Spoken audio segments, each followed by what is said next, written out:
So today I'm joined by Ethan Hoard, a professional striker from Racine, Wisconsin. After coming up through the U.S. soccer system, Ethan has taken his game overseas and is currently playing professionally in Europe. And we are excited to talk about his journey and the grind of the pro game and what it takes to keep leveling up. So Ethan, growing up in Racine, who were the key influences that shaped your game? Um, that's a tough one. Yeah, Key influencers, like players, or just like influencers on my game? I'd say players. Players, I probably would say just every single U.S. player overseas, like Pulisic and McKinney, when I was not growing up, but I heard that they were over there and they were like playing well and doing well and coming up in the system. Just because like my my goal when I was younger was always to play overseas, not to play in the U.S. Just because I knew that that was where the highest players were playing. Mm, So I would probably say those two, and then Zlatan Ibrahimovic because that was the only player who was remotely close to my height. yeah, He and he plays somewhat like me. Well, I play somewhat like him. So yeah, that I would say those three probably. it's fair. Good players. You had a big season with RKC Third Coast before going to Northern Colorado Hailstorm in USL One. Now walk me through that experience and what it meant for you and your career. Well, I mean, playing at like RKC, I feel like that was like the first time where I felt, well, I was home. That was the first time I ever Yeah. played at home and was able to live at home and be at home. So I think that's also why I flourished so much. But also like RKC gave me a lot of like freedom. You know, they like whatever I needed to like, like score or do whatever, like they they made sure it was okay. Like there was one time we played, I think it was like the semifinal or something, we were playoffs and everybody else was drinking water and then Sean, the coach, was like, "Do you need something else for it to work?" And I was like, "You know what? Probably a Dr. Pepper." And then I was the only one drinking a Dr. Pepper before the game. But I mean, the main thing that correlated between the two is that I had a lot of freedom at both, just to flourish when I was in the attacking half to Mm, score goals, and that's all they really cared about. Is like if I was scoring, we were winning. So yeah, do what you need to do. yeah, it's a good point. So, how did your time in USL League One prepare you for playing abroad? Oof. I would say the physicality the most Mm, because Serbia is a very physical, demanding place, and USL One is more. I would say the only main difference is the tactical and like how players play. They're like a little smarter. But the physical aspect, like there's so many good athletes in USL One that like can keep up with you with pace or like have a strong build, lift weights every day. yeah, And I would say that prepared me the most because like my body wasn't as fatigued when I was playing. Like there was a lot of injuries on my team. Some people went down and I was able to play every game because I wasn't fatigued like everyone else. I feel like USL One really prepared me for a long grinding season. mm. So So, going from local soccer in Wisconsin to playing in Serbia, what was the biggest adjustment on and off the field? I would say the biggest adjustment was obviously the language barrier, just Mm, yeah, because obviously here, like I adapted because I was on an all Spanish speaking team when I was younger, so I adapted to that as it is. And I would say speaking, I mean, understanding Spanish and Serbian, not even close. Serbian is one hard language to learn, but the main thing like that I would say is that like I didn't have to do as much in Serbia as I would in like the Racine leagues or around here because here like it would be I get the ball and I could dribble everyone, I could do whatever I wanted all the time. And in Serbia, my main goal was to score. So if I mm, went wide or if I drifted or something, I would eat someone else's space. But that's another professional athlete that you're eating his space and if I'm not in my position, then I mess up the whole team. So I think adapting to doing less, I guess, was a big part of going pro. yeah, that's a good point.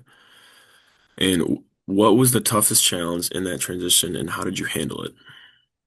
Toughest challenge was probably being away from home. Mm, I had no one. I was all alone. That was the first time I was ever abroad, and I was struggling for sure. I was struggling at first, and to be honest, I didn't really deal with it that well.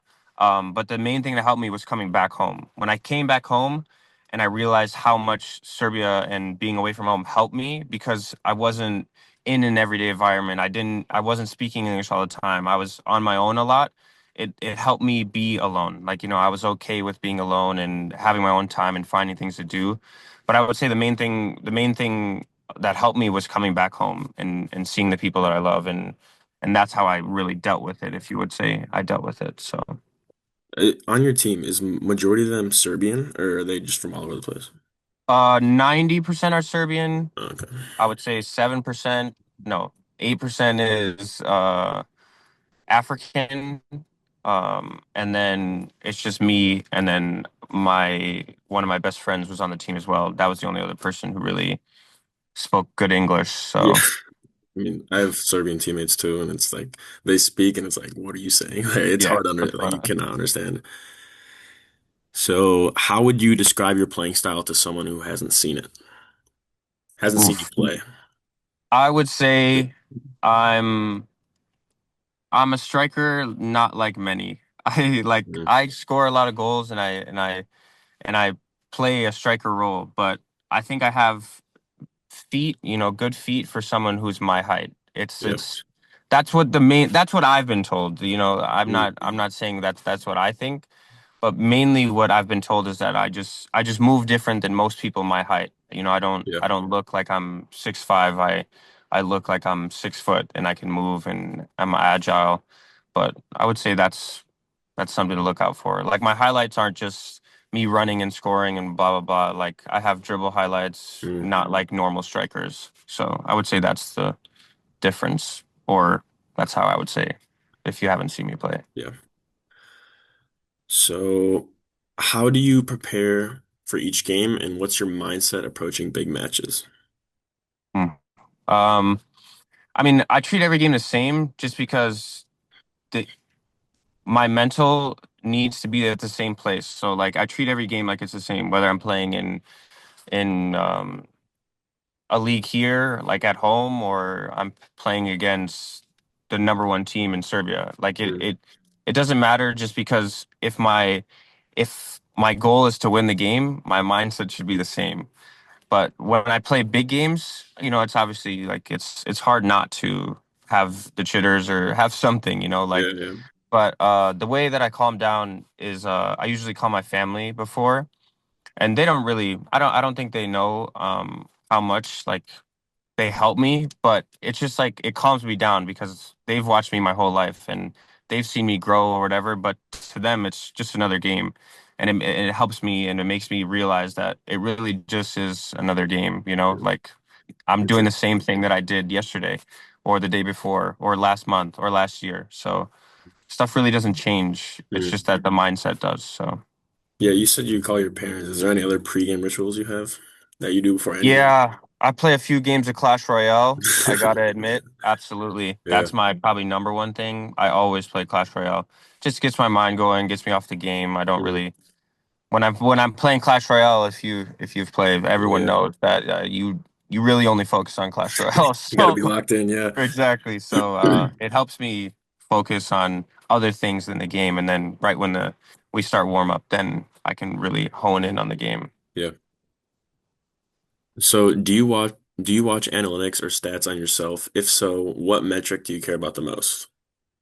Yes, I do, and this season, I cared a lot about my pace just because Mm. I was looking at a lot of top players and top strikers. And to be honest, a lot of top clubs and stuff that are talking or want to get me or whatever, they really do care about a lot of stats and Yeah. what you can do and how much you run. But yeah, my running, how much I run during the game, and then my pace, I really focused on. And then the other thing, my aerial duels and balls one, I really cared about just because me and my agent talk after every game almost, and that's the main thing we focus on. If I'm holding up the ball, if I'm keeping the ball, then I'm helping my team. And if I'm running a lot or I'm sprinting more, that means I'm getting more balls in behind. I'm making the right runs, and it just everything correlates to everything. So, Yeah, yeah. to be honest, those four. What's your top speed? My top speed was 34.3. kilometers. Yeah, I don't know what that correlates to, translates to yeah. but 34 Yeah. kilometers. Okay. What's one thing about your game you're constantly trying to improve on? Probably finishing. I feel like you could just never really Yeah, hone in on finishing, whether just because like every game you get a new shot, like yeah, yeah, it's never the same shot or whatever. But like I would say finishing as a striker, like I just feel like you just can never get enough finishing. As soon as I'm around the goal, I want to shoot. I want to be able to put the ball into the net anywhere, anytime, anyway. So probably finishing. yeah. Practice for any situation, like, 'cause it's all different. Yeah. Hmm. When things aren't going well in a game, how do you reset mentally? It's a great question. Um, usually when things are going bad, it's a team effort because like when I like obviously I can miss chances or whatever, but I don't get upset when I miss chances because if I'm missing chances, that means I'm getting chances. We're in the right positions, everybody's in the right positions. But if we're playing bad, I mean, if I'm playing bad as a team, because obviously it's a team. If I'm not playing good, then we're probably not all playing good. Yeah, But the main thing I do is to try to hold the ball a little longer to calm everything down. Because when the ball comes, like in the air or whatever, and yeah, I can hold it longer, my team calms down and they see that like they can calm down. And so I try to hold the ball as much as I can, not like dribbling or whatever, but holding off my defender, keeping it up, letting my team get up. And I would say the main thing is just to reset, like to like play the ball back to the keeper or play it back to center backs and then reset and then go again because usually like when it's fast paced and it's back and forth, then yeah, you start messing up a little more because then everybody's making a mistake. That's when the game goes back and forth, back and forth.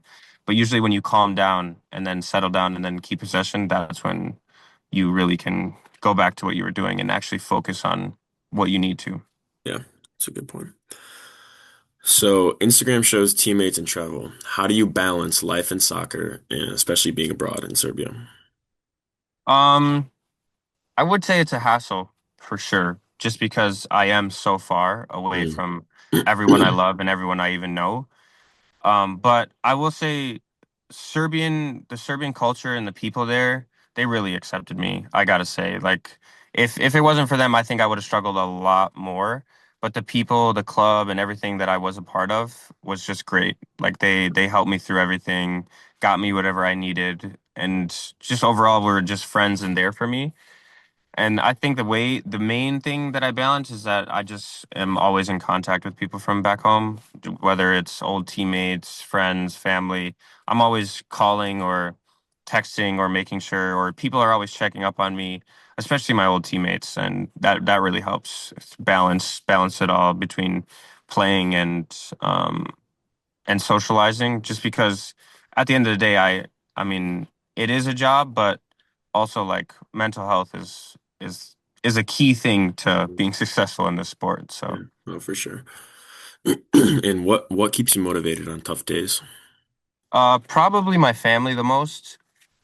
Just because like throughout everything, like no matter how hard the day is, no matter what I'm going through, I just think of the times where my mom and dad are sitting in the snow or the pouring rain and I'm playing and they're just sitting there watching, or my little brother having to go when he's 10 years old and watch me play in the cold rain and just having to be there or playing on the side or just having fun. I just think it's easy when you put it into perspective of where you are in life, like I was in Serbia and I was having a hard day and then I was looking where I was at, I was on a beautiful pitch. Yeah, It's 10 in the morning and I'm playing and I could be at work or back in college. There's just so many things that could happen and when you just like slow down and really look at where you are and what you have done, it's easy to get through the day by day at least. yeah.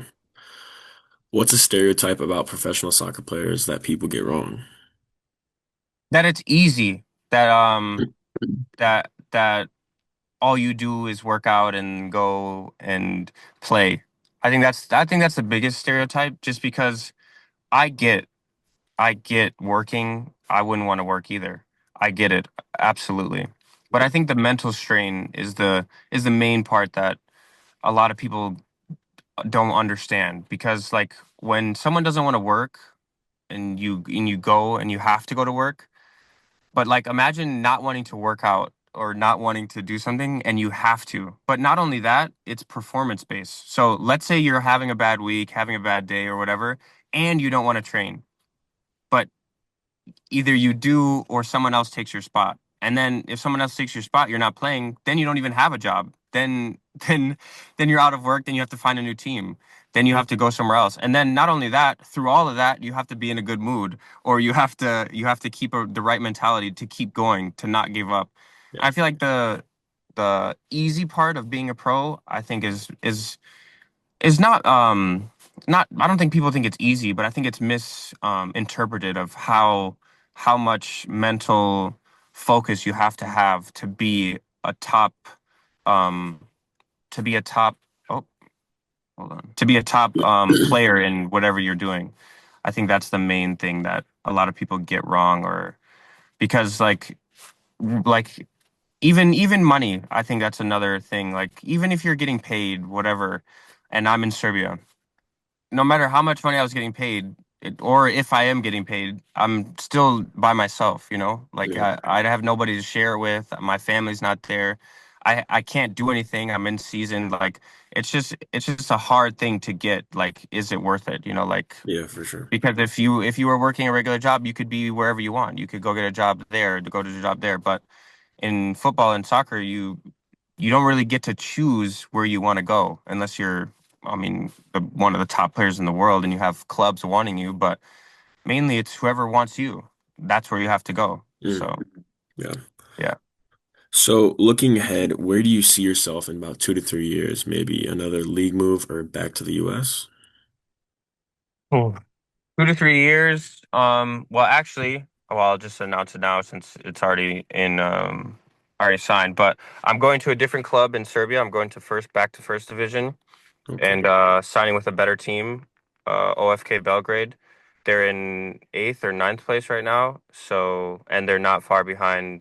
I think it's like all 7 points between fourth place. So I really could move a lot. And they just sold a striker for a lot of money to Red Star, which they play Yeah. Champions League in the same league. So if I'm being honest, if I do well, I could be anywhere. I could do a lot. I could be in some big places, some big names. I could come back to the MLS. Just depends. But my main goal right now is to just focus on scoring and being where I'm at. Mm, I think that really helps me not thinking about where I could be, thinking about where I'm at. Because if you think about where you could be and it doesn't happen, it affects how you play.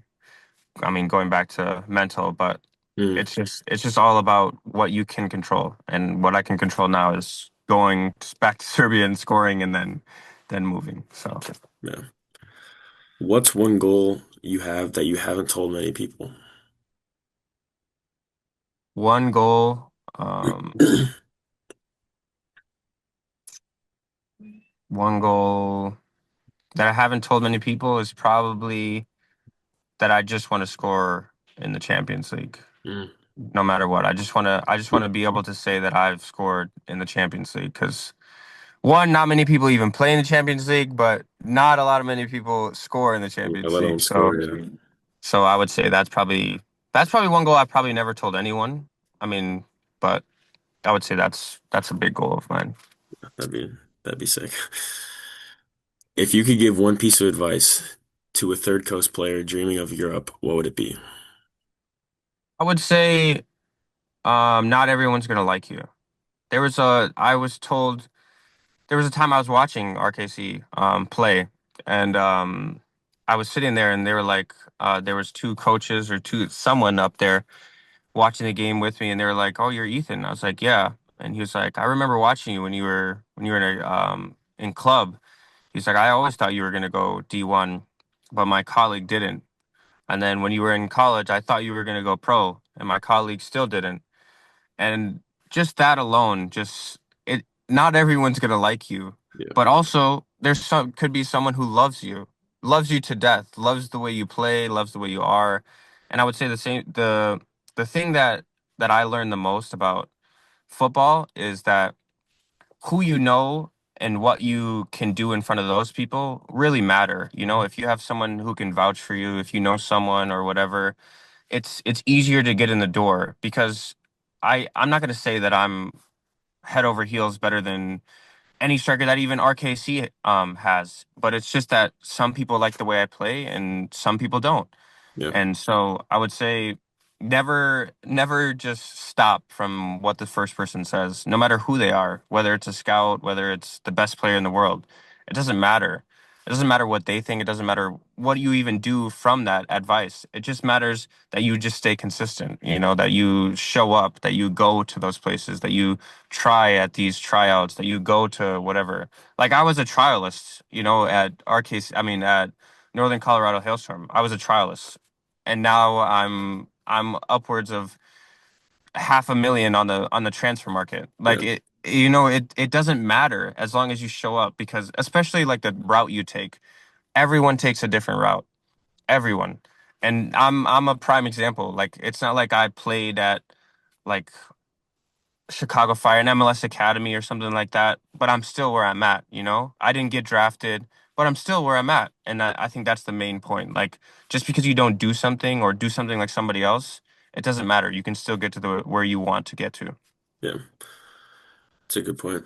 Well, that's all the questions that I have down. Appreciate your time. Great answers. Loved it all. Good luck in Serbia.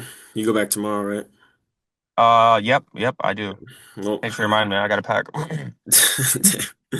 yeah, well, I mean, good luck and I appreciate your time. So thank you for this. Thank you.